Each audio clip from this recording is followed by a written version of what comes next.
கிறிஸ்துவுக்கு அன்பான தேவ பிள்ளைகளே, மீண்டும் இந்த நாளிலும் கூட இயேசுவின் இனிதான நாமத்தில் உங்களோடு கூட இணைவதில் மிகுந்த மகிழ்ச்சி அடைகிறேன். இந்த நாளிலும் தேவன் உங்களோடு கூட இருந்து நீங்கள் விரும்பிய எல்லா காரியத்திலும் தேவன் உங்களுக்கு இடைப்பட்டு எல்லா ஆசீர்வாதத்திலும் உங்களை நிரப்ப இயேசுவின் நாமத்துல வாழ்த்துதல் கூறுகிறேன். இன்னைக்கு வருகிற வாக்குத்தத்தத்தின் செய்தி எங்க இருந்து அப்படின்னு பார்த்தீங்கன்னா, நீதிமொழிகள் 14ஆம் அதிகாரம் 29வது வசனம்.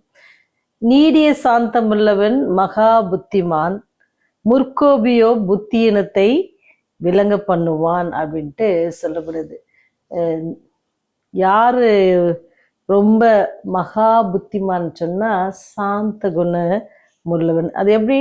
நீடிய சாந்தம் உள்ள ஒரு பிள்ளைகளாக இருக்கணும். நீங்க பார்த்தீங்கன்னு சொன்னா 16ஆம் நூற்றாண்டுல வாழ்ந்த ஒரு செங்கிஸ்கான் என்ற மங்கோலிய அரசன் சொன்னா ஒரு நாள் வேட்டைக்கு போனாரு. வேட்டைக்கு போன பிறகு அவருக்கு அங்கே என்ன செய்யல, அவர் தன்னுடைய வேட்டை படையோட கூட கிளம்பினார். அந்த அவருக்கு ஒன்றுமே கிடைக்கல. அப்போ அவருக்கு சரி நம்மோட கூட வந்தவங்களை திட்டுறதா வேண்டாமா அப்படின்னு சொல்லிட்டு பார்த்தாரு. அவங்கள எதுக்கு திட்டணும் அப்படின்னு சொல்லிட்டு அவர் என்ன செஞ்சாரு, அவர் காட்டுக்குள்ளே போகிறாரு. அவர் காட்டுக்குள்ளே போக தனக்கு பிடித்த பறவை ஒன்று கையில் வச்சுருந்தார். ஃபால்கன் அப்படின்னு சொல்லுவாங்க. அது என்ன அப்படின்னு பார்த்தீங்கன்னா வல்லாறு அப்படின்னு சொல்லுவாங்க, இல்லைன்னா ராசாலி, அந்த மாதிரியான ஒரு பறவையை அவர் கையில் வச்சுருந்தார். அவருக்கு ரொம்ப பிடிக்காது.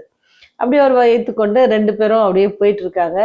போனால் காட்டுக்குள்ளே ரொம்ப தூரம் நடந்ததில் அவருக்கு ரொம்ப தாகம் வந்துருச்சு. அவர் கையில் இருந்த தண்ணீர் என்ன இருந்துச்சு, முடிந்து போயிடுச்சு. எங்கே தண்ணி கிடைக்கும் தெரியாது, புதிய இடம். அவர் பார்க்குறாரு, அங்கே இங்கேயும் சுற்றி பார்க்குறாரு, தண்ணி எங்கேயாவது கிடைக்குமா அப்படின்னு பார்த்தா எங்கேயுமே இல்லை. ஆனால் ஒரு பாறைக்கு இடையில என்ன இருந்துச்சுன்னா கொஞ்சோல தண்ணி வடிஞ்சிட்டு இருந்துச்சு. அவருக்கு அதை பார்த்தோன்னே கொஞ்சம் பரவாயில்ல, எப்படியாச்சும் அதுலேருந்து கொஞ்சம் தண்ணி எடுத்து நம்ம குடிக்கணும் அப்படின்னு சொல்லி தன் கையில் இருந்த அந்த குவலை எடுத்து என்ன செய்யறான்னு சொன்னால் அந்த சின்ன வழியாக வருகிற அந்த தண்ணியை கஷ்டப்பட்டு தன்னுடைய கையில் இருந்த குவலையை கழுவி பாட்டில் கழுவிட்டு என்ன செய்யறாருன்னு சொன்னால் அந்த ராஜா அந்த தண்ணியை பிடிக்கிறாரு.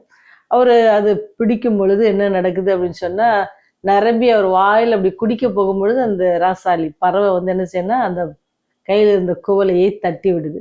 அவருக்கு உடனே ஒரு யோசனை வந்துச்சு, ஒருவேளை அதுக்கும் தண்ணி தாங்கும் போல, தண்ணி கேட்குது என்கிட்ட அப்படின்னு நினச்சி அவரும் யோசித்து சரி நெக்ஸ்ட் நம்ம பிடிச்சி அதுக்கும் கொடுப்போம், நம்மளும் குடிக்குவோம் அப்படின்னு சொல்லி திருப்பி அவர் என்ன செய்யறாருன்னு சொன்னால் கோபம் இல்லை. ஃபர்ஸ்ட் டைம் அவருக்கு கண்டிப்பாக கோபம் இல்லை. உடனே அவர் என்ன செய்ய திருப்பி என்ன செய்கிறாரு, தண்ணியை பிடிக்கிறாரு. இப்படி தண்ணி பிடிக்கும் பொழுது திருப்பி அந்த கோலை நிரம்பிருச்சு. அது நிரம்பின பிறகு திருப்பி அவர் என்ன செய்யறாருன்னு சொன்னால் குடிக்கிறதுக்காக கொண்டு போகிறாரு. வாய்க்கிட்ட போகும் பொழுது திருப்பியும் பறவை பறந்து வந்து என்ன செய்யுதுன்னு சொன்னா அது தட்டி விடுது. அவருக்கு இப்போ கொஞ்சம் கோவம். நான் எவ்வளோ கஷ்டப்பட்டு ரொம்ப வேகமாக வர தண்ணி இல்லை, அது பிடிக்கிறதுக்கே நான் ரொம்ப நேரம் என்ன செய்யணும், சிரமப்படணும்.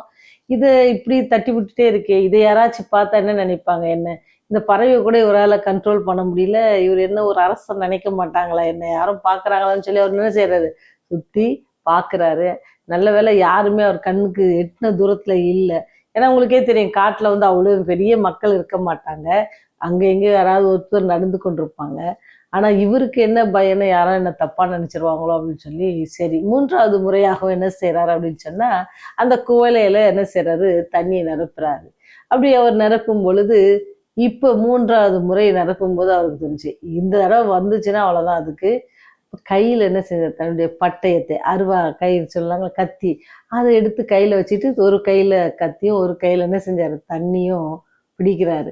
இந்த தடவை வந்துச்சுன்னா இதுலேயே ஒரு போடு போடணும் அப்படின்னு சொல்லி மனசில் நினச்சிட்டு அதே போல் ஒரு 3வது முறை குடிக்கும் பொழுதும் என்ன செய்யுது அப்படின்னு சொன்னால் அந்த ராசாலி பறவை என்ன செஞ்சால் வந்து தட்டி விட்டுச்சு. கோவத்தில் என்ன செஞ்சார், தன் கையில் இருந்த பட்டயத்தால் அது அப்படியே ஒரு ஒரு வெட்டும் பொழுது அது அதனுடைய வயிற்று பகுதியில் என்ன செய்ய பெரிய கீறல் விழுந்து அது என்ன செஞ்சுன்னா மாண்டு போனது. யாரு, அந்த ராசாலி அந்த பறவை என்னது அவருக்கு ரொம்ப பிடித்தமான ஒரு பறவை. அதோடு கூட அவர் எப்போதும் எங்கே சென்றாலும் அதை எடுத்து கையில் கொண்டு போவாங்க. அப்போ அது இறந்துருச்சான். அப்போ உடனே அந்த அரசன் என்ன இந்த பறவை இப்படி பண்ணுச்சு, என்னவா இருக்கும், தண்ணி எங்கே தான் வருதுன்னு போய் பார்ப்போம். கொஞ்ச நேரத்தில் அந்த தண்ணியும் நின்றுருச்சு. அவரால் திருப்பி அந்த தண்ணியை என்ன செய்ய முடியல, பிடிச்சும் குடிக்க முடியல. சரி இது மேலே இருந்தான்னு வச்சு அங்கே ஒரு வேலை என்ன இருக்கும், சின்ன பாண்டு மாதிரி இருக்குமா, போய் பார்ப்போம் அப்படின்னு சொல்லி அந்த அரசன் மேலே போய் பார்க்குறாங்க. மேலே போய் பார்த்தோன்னே அவருக்கு பெரிய அதிர்ச்சி காத்திருந்துச்சு. என்ன அப்படின்னு பார்த்தீங்கன்னு சொன்னா, அது ஒரு சின்ன ஒரு தொட்டி மாதிரி இருக்க ஒரு இடம். அதில் தண்ணி இருந்துச்சு. அந்த தண்ணிக்குள்ள பார்த்தீங்கன்னா, ஒரு விஷ பாம்பு மரித்து போய் அங்க இருந்துச்சு. அங்க போனா அவருக்கு நிக்க கூட முடியல. ஸ்மெல் அடிக்குது. இந்த என்னடா அப்படின்னு சொல்லி அவர் பார்த்தோன்னே அப்புறம் தான் யோசிக்கிறார். அச்சச்சோ! அந்த பறவை என்ன செஞ்சுச்சு? அந்த பறவை இதுக்காக தான் என்னை வந்து என்ன செஞ்சுன்னா தடுத்துருக்குது. ஏன்னா அது விஷம் வாய்ந்த பாம்பு. அந்த விஷம் வாய்ந்த பாம்பு அந்த தண்ணீரை நான் குடிச்சிருந்தேன்னா நான் என்ன செஞ்சிருப்பேன்? மாண்டு போயிருப்பேனே அப்படின்னு சொல்லி அவர் ரொம்ப வேதனைப்பட்டு அந்த பறவை என்ன செஞ்சாருன்னா தன் கையில் எடுத்துட்டு போனாராம். தன் நாட்டுக்கு திரும்பி போய் அதுக்கு தேவையான காரியங்களை செய்துட்டு அந்த பறவையின் ஞாபகமாக அந்த ஊர்ல ஒரு பெரிய சிலையை வைத்தாராம். அந்த சிலை வைத்துட்டு என்ன செஞ்சார் அப்படின்னு சொன்னா 2 இறகுகள் இருக்கும் இல்லையா? அதனுடைய இதுல வந்து இறக்கைகளை வந்து என்ன செய்யறான்னு சொன்னா ஒரு இடத்துல அவர் என்ன எழுதுறாரு, அவர் வாசகம் என்னன்னா, கோபத்துல நீங்க எதை செஞ்சாலும் என்ன ஆகும்? அது விபத்துல முடியும். அதனால நான் என்ன செய்யக்கூடாது? தோல்வியை அந்த இருக்குல வந்து நீ விரும்பாததை உனக்கு யார் செய்வாங்க? செய்தாலும் உன் நண்பனாகவே இருக்கிறான் என்பதை நீங்க எனக்கு அந்த பறவை வந்து என்ன செஞ்சுச்சு?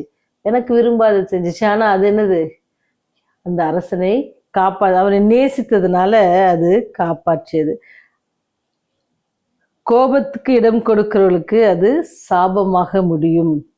வாய்ப்பு உண்டு. கிறிஸ்துவ குணாதிசயங்கள்ல ஆவியின் கனிகள்ல ஒண்ணு என்னன்னா நீடிய சாந்தம். அது தேவையான ஒன்று. நம்முடைய வாழ்க்கையில சில நேரத்துல நினைப்போம், ஏன் இது எனக்கு தந்தாங்க? இது ஏன் எனக்கு நடக்குது? அப்படிலாம் ரொம்ப இதுவா இருக்கும். சில பேர் நண்பர்கள் வந்து நம்ம பிடிச்ச காரியத்தை செய்யாத அப்படின்னு சொல்லுவாங்க. அப்ப நமக்கு கோபமா வரும். ஏன் அவங்க சொல்றாங்க அப்படின்னு சொன்னா, அவங்க நம்மை நேசிக்கிறாங்க. நமக்கு பிடிச்சிருக்கலாம் அந்த காரியம். ஒருவேளை நமக்கு ஆபத்தாக முடியலாம். அப்படி ஆபத்தாக முடியுன்றதுனால தான் என்ன சொல்லுவாங்கன்னா, செய்ய வேண்டாம், போக வேண்டாம் அப்படிலாம் சொல்லுவாங்க. அப்ப அத நமக்கு கேட்டுட்டு நடப்போம். ஏன்னா அவங்க மேல் வைத்திருக்க அன்பு நிமித்தமாக. நம்ம சில நேரம் திட்டி கூட விடுவோம் அவங்கள. நீ இந்த மாதிரி பேசாத, இந்த காரியத்தை அப்படிலாம் நம்ம சொல்லுவோம். ஆனாலும் கூட நமக்கு என்னது? அன்பு நிமித்தமாக அது வந்து நம்ம என்ன செய்வோமா? சொல்லுவோம் அப்படின்னு சொல்லி சொல்லுவோம். எப்படி இந்த பறவை நமக்கு பாடத்தை கற்றுக் கொடுத்தது. அடுத்தது நீங்க பார்த்தீங்கன்னு சொன்னா, இந்த கோபத்தினால விளைவு வந்து என்னது? ரொம்ப மோசமாக இருக்கும். நாம் நேசித்தவர்களை கூட நம்மளால என்ன செய்ய முடியுமா? இழந்து போக முடியும் அப்படின்ட்டு சொல்லப்படுது. அதனால கோபம் வரும்போது சாந்தமாக இருக்க நாம பழகிக்கொள்ளணும். ஏன்னு சொன்னா, பாவத்திலிருந்து அது என்ன செய்யுமா? நம்மை விலக்கி காத்து கொள்ளும் அப்படின்னு சொல்லி சொல்லப்பட்டுள்ளது. நீங்க பார்த்தீங்கன்னு சொன்னா, நமக்கு என்ன நடந்தாலும், என்ன நேரிட்டாலும் நம்ம என்ன செய்யலாம்? நம்மை நேசிக்கும் தேவன் எப்பொழுதும் என்ன இருக்கிறாரு? ஒருத்தர் இருக்கிறார். நம்ம அநேக வழியில் அவர் நமக்காக சில காரியங்கள் செய்வாரு, தடை செய்வாரு. அதெல்லாம் விட்டு நம்ம என்ன செய்வோம்? அவரை வெறுக்க ஆரம்பிப்போம். ஏன்னு சொன்னா அவர் நம்மேல் வைத்திருக்க அன்பு நிமித்தமாக. நாம் எத்தனை காரியங்கள் செய்தாலும் அவர் நம்மேல் வைத்திருக்கிற இந்த நீடிய சாந்தம், இந்த நீடிய பொறுமை நிமித்தமாக தான் நீங்களும் நானும் இன்றைக்கு உயிரோடு இருக்கிறோம். ஏன்னு சொன்னா நாம் செய்கிற தவறுக்கு ஏற்றவாறு அவர் நம்மை தண்டிப்பாருன்னு சொன்னா நம்ம எப்பொழுதும் மாண்டு போயிருப்போம். அவர் நம்மேல் எப்படி ஒரு இரக்கமுள்ள தெய்வனாக இருக்கிறார். அவர் நம்ம மேல கோபம் கொள்ளாதபடிக்கு அவர் எவ்வளவு கோபம் கொண்டாலும் கூட அது எதுக்காக தான் கொள்றாரு, கோபப்படுறாரு அப்படின்னு சொன்னா அது நமக்கு நன்மையை தரணும் அப்படின்னு சொல்லியிருக்காதான் அவர் நமக்காக அந்த மாதிரியான காரியங்களை செய்கிறார். அவர் என்றும் மாறாத தேவன். அவருடைய அன்புல எப்பவுமே என்னது? குறைவு கிடையாது. அவர் மாறாத தேவன். அவர் நம்மை நேசிக்கிறார். அவர் நம்மை நேசிப்பதனால அநேக காரியங்களை நமக்கு அவர் தருவது கிடையாது. நம்ம கேட்டு கூட நம்ம பெற்றுக்கொள்வதில்லை. ஏன்னு சொன்னா அவர் நம்ம அதிகமாய் நேசிப்பதனால நம்ம கேட்கிற காரியங்கள் அது நமக்கு ஒருவேளை ஆபத்தை உண்டு பண்ணுன்னு சொல்லி நம்ம கர்த்தராகிய ஆண்டவர் அறிந்திருக்கிறாங்க. அதனால சில காரியங்கள் நம்ம வாழ்க்கையில கிடைக்காது. உடனே நம்ம என்ன செய்யணும்? ஆண்டவர் என்னை நேசிக்கல அப்படின்னு சொல்லி நாமளே ஒரு முடிவுக்கு வந்திருக்கிறோம். அவர் நம்ம அதிகமாக நேசிக்கிறார். அதனாலதான் அது நமக்கு கிடைக்கல. சில காரியங்கள் நீங்க கேட்காம ஆண்டவர் கொடுத்துருப்பாங்க. அப்ப நீங்க அதற்கு நன்றி உள்ளவர்களா இருந்து கேட்கிற காரியங்கள் ஆண்டவர் உமக்கு சித்தமானா எனக்கு தாங்க அப்படின்னு சொல்லி நம்ம தொடர்ந்து ஜெபிப்போம். ஆண்டவர் நம்மை ஆசீர்வதிக்க காத்துக்கொள்றார். அவர் நம்ம அதிகமாய் நேசிக்கிறார். அவர் நமக்காக ஜீவனை கொடுக்கிறார். எப்படி அந்த பறவை தன்னுடைய அரசனுக்கு எப்படி நண்பனுக்கு கொடுத்ததோ அதே போல தேவன் நம்மையும் நண்பராக நினைத்து நம்மையும் வழி நடத்துகிறார், நம்மை பாதுகாக்கிறார், நம்முடைய தேவைகளை சந்திக்கிறார். இப்பேற்பட்ட அன்பான நண்பன். அந்த நண்பனை நம்ம என்ன செஞ்சுக்கிறாரு? விட்டு பிரியாதபடிக்கு ரொம்ப எப்பவுமே அவரை நேசித்து அவருடைய வழியில அவர் நமக்கு காட்டுகிற பாதையில் நடக்கும் பொழுது அவர் நமக்கு எல்லாவற்றையும் ஆசீர்வாதமாக மாற்றி தர வல்லவராக இருக்கிறார். ஜெபம் செய்வோம். எங்களை அதிகமாய் நேசிக்கதான கிருபை நிறைந்த தகப்பனே, நீர் எங்கள் மேல் வைத்திருக்க அன்பிற்காக நன்றி ஆண்டவரே. நீர் ஒருவரும் சேரக்கூடாத ஒளியில் வாசமா இருந்தாலும் இந்த பூமியின் மனுமக்களை நீர் எப்பொழுதும் ஆண்டவரே உடைய அன்பின் நிமித்தமாக கண்ணோக்கி பார்த்து கொண்டிருக்கிறீர். இவருடைய தேவைகளை சந்திக்கிறீர், சமாதானத்தை கட்டளிடுகிறீர் ஆண்டவரே, வியாதியிலிருந்து விடுதலை கட்டளிடுகிறீர். அதற்காக நன்றி செலுத்துகிறோம். ஒவ்வொரு நாளும் உடைய கிருபையினாலே எங்களை வழிநடத்துவதற்காக நன்றி செலுத்துகிறோம். ஆண்டவரே, வியாதியில கஷ்டப்படுகிற பிள்ளைகளுக்காக செபிக்கிறோம் தகப்பனே. அந்த பிள்ளைகளோடு கூட உடைய கரமிருந்து வழிநடத்தட்டும். சீக்கிரமாக அவர்கள் சுகம் பெற்று தேவன் என்னுடைய நோய் படுக்கையை மாற்றி அமைத்தார் என்று சொல்லி உமக்கு சாட்சி சொல்ல, சாட்சி பகர ஆண்டவரே அவர்களுக்கு கிருபை பாராட்டுங்க ராஜா. இந்த நாளிலும் கூட ஆண்டவரே, நாங்கள் கற்றுக்கொண்ட பாடத்தில் போல நாங்கள் நீடிய சாந்தம் உள்ளவர்களாகவும் பொறுமை உள்ளவர்களாகவும் இருக்க கிருபை செய்யுங்க ஆண்டவரே. பலவீனமான பாண்டங்கள் கர்த்தாவே, அந்த பலவீனத்துல உடைய கிருபையினாலும் உடைய ஆவியானவர் ஒத்தாசையினாலும் அதை நாங்கள் மேற்கொள்ள எங்களுக்கு ஞானத்தை தாங்க சாமி. நாங்கள் சாந்தம் உள்ளவர்களாக இருந்தால் ஆண்டவரே, நாங்கள் மகா புத்திமான்களாக நடக்க அது எங்களுக்கு உதவி செய்யும் என்பதை நாங்கள் வாஸ்தவம் கர்த்தாவே. நாங்கள் புத்திமான்களாக இருக்க எங்களுக்கு கிருபையை பாராட்டுங்க சாமி.